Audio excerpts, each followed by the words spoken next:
대한민국 실제 사건. 안녕하세요. 우리 주변에서 생각보다 흔하게 일어나고 있지만 많은 분들이 알지 못해서 봉변을 당하고 있는 실제 사건들만이 소개해드리는 대한민국 실제 사건입니다. 오늘 소개해드릴 실제 사건은 돈이 급하게 필요했던 50대 여성이 저금리 대출의 유혹에 혹해서 큰 피해를 본 안타까운 사연입니다. 대한민국에서 실제로 벌어진 일이고 여러분들도 직접 당할 수도 있는 사건인 만큼 오늘 영상을 꼭 보셔야 합니다. 경기도 성남시의 57세 여성 박희수 씨에게 일어난 일입니다. 희수 씨는 성남시의 한 초등학교 인근에서 조그만 분식집을 운영하고 있는 자영업자였죠. 희수 씨가 분식집을 개업한 지는 얼마 되지 않았지만 희수 씨의 손맛이 좋았던 것인지 날로 가게가 번창해 왔습니다. 낮 시간대에는 주로 초등학생들이 희수 씨의 가게에 몰려들었고 저녁 시간이 되면 중고등학생이나 직장인들이 희수 씨의 분식점 테이블을 가득 채웠죠. 희수 씨의 분식점은 연령대를 불문하고 폭넓은 인기를 끌었던 겁니다.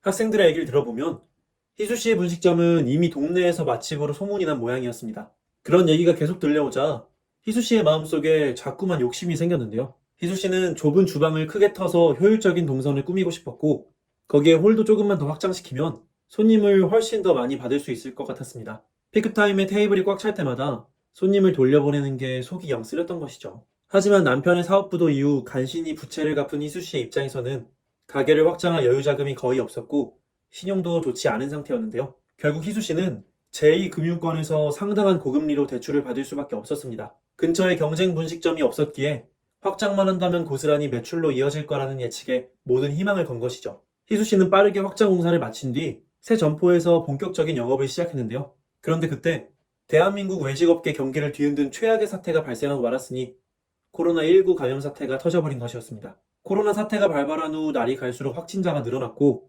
정부 당국은 사회적 거리두기를 선포하기에 이르렀습니다. 거기에 전국의 초중고등학교가 개학을 연기한 끝에 원격 수업을 실시하게 되었죠.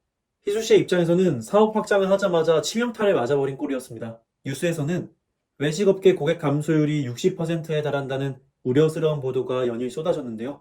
희수 씨가 느끼는 체감은 그 이상이었죠. 코로나 사태가 시작된 이후로 테이블이 텅텅 비다시피 했으니 불황도 이런 불황이 없었습니다. 이렇게 희수 씨의 수입이 뚝 끊긴 상황에서 고금리로 빌려온 대출 이자를 대는 게 버겁기만 했는데요. 거기에 생활비도 충당을 해야 했으니 희수 씨의 대출 빚은 점점 늘어만 갔죠. 그렇게 몇 개월이 흐르자 희수 씨는 도저히 생활비와 대출 이자를 감당할 수 없는 지경이 되었고 어떻게든 상황을 수습해야 한다는 결론에 이르렀습니다. 하지만 은행의 대출 문턱은 너무나도 높았고 희수 씨는 번번이 심사 탈락이라는 고배를 마셔야만 했습니다. 그러던 와중에 희수 씨의 눈길을 잡아끄는 문자메시지 한 통이 도착했는데요.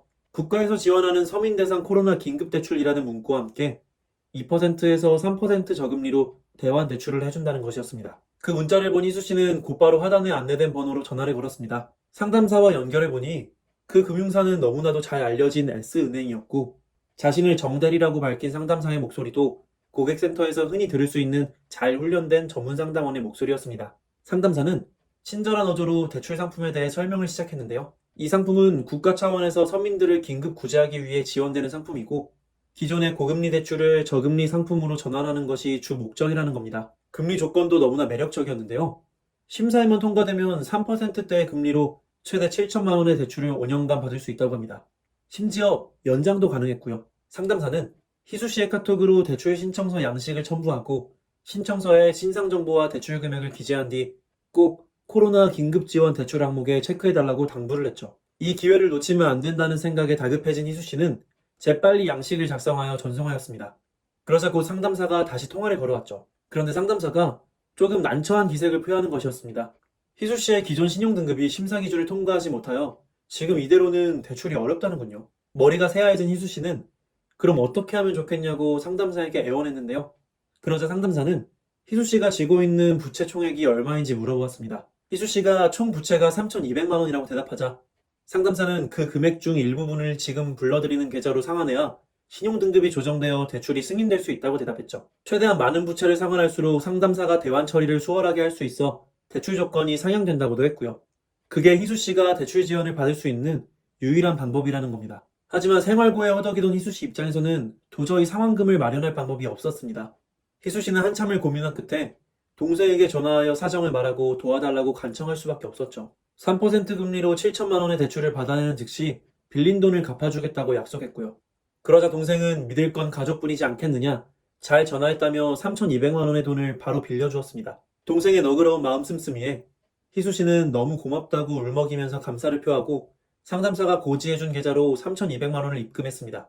그러자 상담사는 전산 확인 작업에 시간이 걸리니 1시간 후 다시 전화를 걸어달라고 문자를 보냈죠. 약속된 1시간이 지난 후 희수 씨는 상담사에게 전화를 걸었습니다. 그런데 이상하게도 아무리 전화를 걸어도 상담사가 전화를 받지 않는 것이었습니다.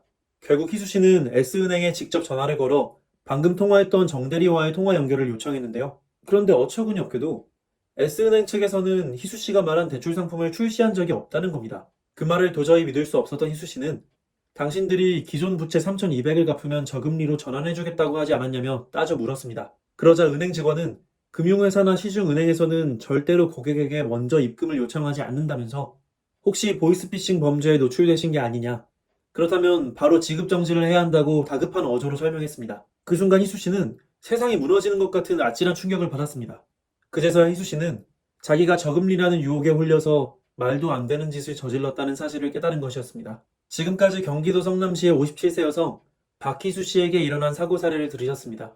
최근 들어 코로나 사태가 장기화되면서 자영업자나 소상공인들이 불황 속에서 생활고를 겪고 있는 실정이죠. 그런데 기존 은행의 대출 문턱은 너무나 높기에 서민들은 문자나 전화로 걸려오는 보이스피싱의 유혹에 걸려들기가 매우 쉬운 상황입니다. 보이스피싱 사기꾼들은 금융회사 직원을 사칭하여 턱없이 낮은 금리를 제시하며 대환대출을 해주겠다고 유혹하곤 하는데요. 이들의 수법은 처음에는 대출 신청서만 내면 바로 고액의 대출금을 내줄 것처럼 유혹을 하죠. 그리고 피해자가 가짜 대출 신청서를 제출한 후에는 고객님의 신용 상태가 좋지 않아 이대로는 대출이 안 된다고 오리발을 내미는 식이 대부분입니다. 그러면 사정이 급한 피해자들은 사기꾼에게 매달리며 사정하게 되는데요.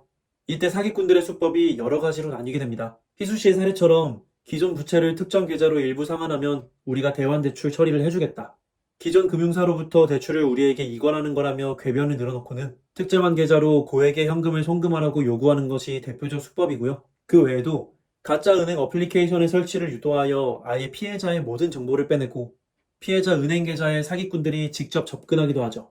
또 이런 건은 현장에서 직접 현금으로 전달해야 한다며 말단 하수인을 보내 돈가방을 전달받기도 합니다.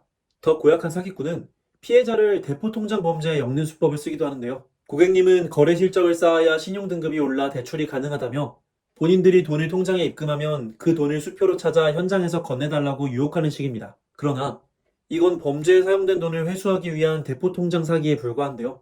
피해자가 이 같은 행동을 하게 되면 피해자 역시 보이스피싱 범죄에 가담했다는 명목으로 형사처벌 대상이 됩니다. 그렇다면 희수 씨 같은 대환대출 보이스피싱 사기를 피하려면 어떻게 해야 하는 걸까요? 대환대출 사기 예방을 위해 무엇보다도 주의하셔야 할 점은 단기간의 입출금 거래 실적은 절대 신용도에 영향을 미치지 않는다는 것입니다. 그러니 사기꾼들이 말하는 대로 갑자기 부채를 일부 상환한다 한들 대출 조건이 변동될 리가 없죠. 즉, 신용점수를 올려주겠다는 명목으로 송금을 요구하는 행위는 무조건 사기라는 점을 명심해야 합니다. 또한 대출금 상환은 채무자 본인 명의의 계좌로만 가능하니 제3자가 부채를 대신 처리해주겠다거나 금융사를 이관해주겠다는 사기에는 절대 넘어가서는 안 됩니다. 또 금융기관이나 은행, 경찰, 검찰, 금융감독원은 절대로 여러분의 개인정보를 요청하거나 현금 이체를 요구하지 않는다는 사실도 반드시 기억해주세요. 그리고 혹여나 여러분께서 사기꾼에게 속아 넘어가셔서 사기꾼의 계좌로 현금을 이체하셨을 경우 즉시 은행과 경찰에 신고하여 지급정지 신청을 하셔야 합니다. 이체 지급정지의 골든타임은 30분이며 그 시간이 넘어갈수록 돈을 되찾을 확률이 극히 낮아지기 때문이죠. 희수씨 피해 사례 사기꾼은 지급정지를 피하기 위해 1시간 대기라는 제약을 걸었고 희수씨는 그 거짓말에 넘어가고 말았던 것이죠. 여러분은 오늘 방송을 꼭 기억하시고 이런 불상사를 겪지 않으시길 바랍니다. 또 대환대출이 필요하실 경우 반드시 제도권 금융사나 은행을 찾아서 상담해야 한다는 사실도 기억해주세요.